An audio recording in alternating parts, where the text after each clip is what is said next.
canyons of Fifth Avenue the stage, Italian pride the banner, red, white, and green sailing right on through. Hi, I'm Jessica Easthope. The New World's largest celebration of Christopher Columbus and Italian heritage. More than 1 million people lined Manhattan's famous street Monday to proudly remember the explorer and the culture that transformed the world. Currents News' Katie Vasquez joins us now, straight off her own sail down Fifth. Hi, Jessica. I got a VIP view of the Columbus Day Parade on top of the Diocese of Brooklyn float. Whether or not you're Italian, the people on board say it's an honor to be a part of an annual tradition. Dozens from the Diocese of Brooklyn taking center stage on Fifth Avenue today,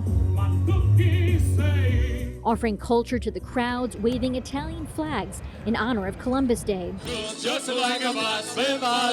A thrilling opportunity for the students all aboard. I'm proud that I'm able to be in this parade and be a part of this Catholic faith and Italian community. It makes me feel really good having to be a part of this.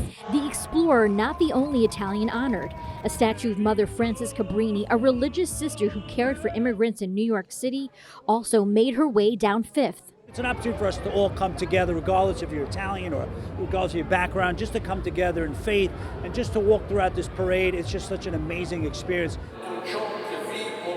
Before the parade, Bishop Robert Brennan celebrated Mass at St. Patrick's Cathedral, with people praying in Italian and English, a testament to the city of immigrants. That indeed we are a city of immigrants. We celebrate our diversity of culture, but at the same time, our unity in faith.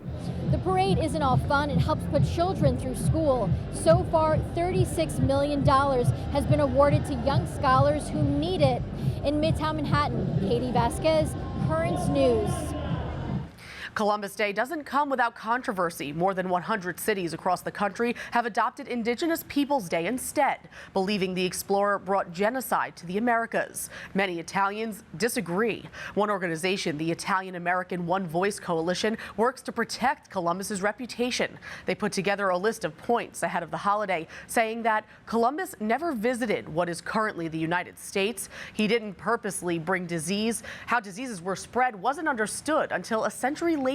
The explorer didn't bring slavery to the New World. It already existed there. And finally, Columbus Day was born out of discrimination, dedicated by President Benjamin Harrison in 1892, following the lynching of 11 Italian Americans in New Orleans. Andre Domino is the president of that coalition. He says it can be draining to reinforce these points every holiday, but it's something he won't stop doing. Well, unfortunately, yes, we have to fight for Columbus every single year. Because there's a group out there that wants to end Columbus Day based on the false premises that have been perpetrated and indoctrinated. And it's just not fair to Italian Americans and actually all Americans. Columbus Day should be celebrated for what the Italian Americans have done in this country and the way they were persecuted in the past. And it's unfortunate that we have to do this every single year.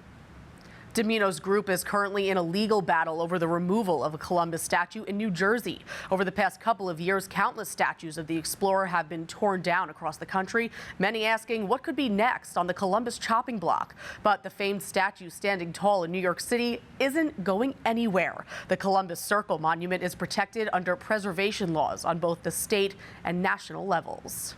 Didn't get enough Columbus Day coverage here? There's even more on the tablet website, including pictures of the Diocese of Brooklyn's float and a full recap of this morning's Mass. Just follow online at thetablet.org.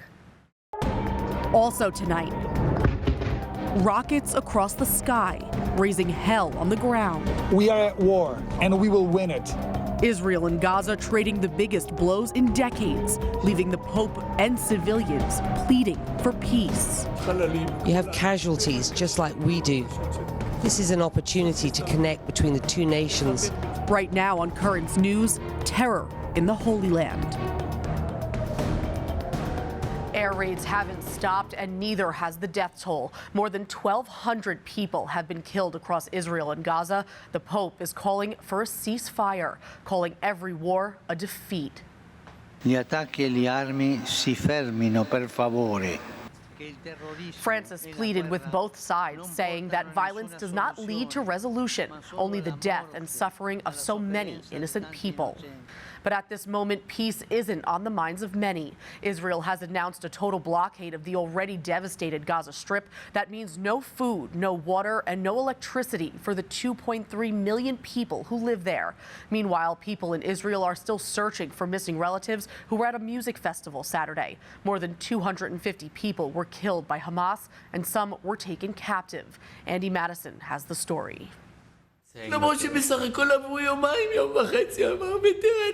The unspeakable anguish of a father describing the moment he saw a video posted on social media of his daughter pleading for her life. He now wants this video to be seen widely. 25-year-old Noah Argmani seen here on the back of a motorcycle being driven away. Her boyfriend taken too. They had been among the more than 1,000 people partying at an all-night music festival in southern Israel near the Gaza border when it was raided by armed Hamas militants early Saturday morning. I'm so sad at this moment. She's my only daughter. And Yaakov's pain mirrored by so many others. Parents, family members, wives, husbands filled with horror and despair thinking about the fate of their loved ones. Yoni Asher, a resident of the Sharon region, says his wife and two daughters, aged 5 and 3, were visiting their grandmother near the Gaza border. He said he wants the video to be shown in the hopes of getting them home safely. There was no doubt in my mind. I recognized them surely. My wife, my two daughters, my two little daughters that were on this cart. So I know for sure that they were taken. The Israeli army has not been able to establish the exact number of hostages taken. So far, they estimate there are dozens, possibly more, in captivity. Yaakov has a message to whoever is holding his daughter. You have casualties just like we do. This is an opportunity to connect between the two nations, to reach an honest peace. That was Andy Madison reporting. Brooklyn's Bishop Brennan is keeping the victims close to his heart. We prayed at Mass today, and I keep in my prayers all those who were the victims of the terrorist attack. I pray in a very particular way for those who are held hostage, especially children.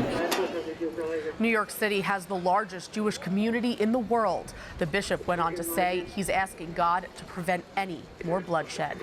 That is this current news update. I'm Jessica Easthope. We leave you tonight with part of Pope Francis's prayer for peace. Please join us. Lord, diffuse the violence of our tongues and our hands. Renew our hearts and minds so that the word which always brings us together will be brother, and our way of life will always be that of shalom, peace, salam. Amen.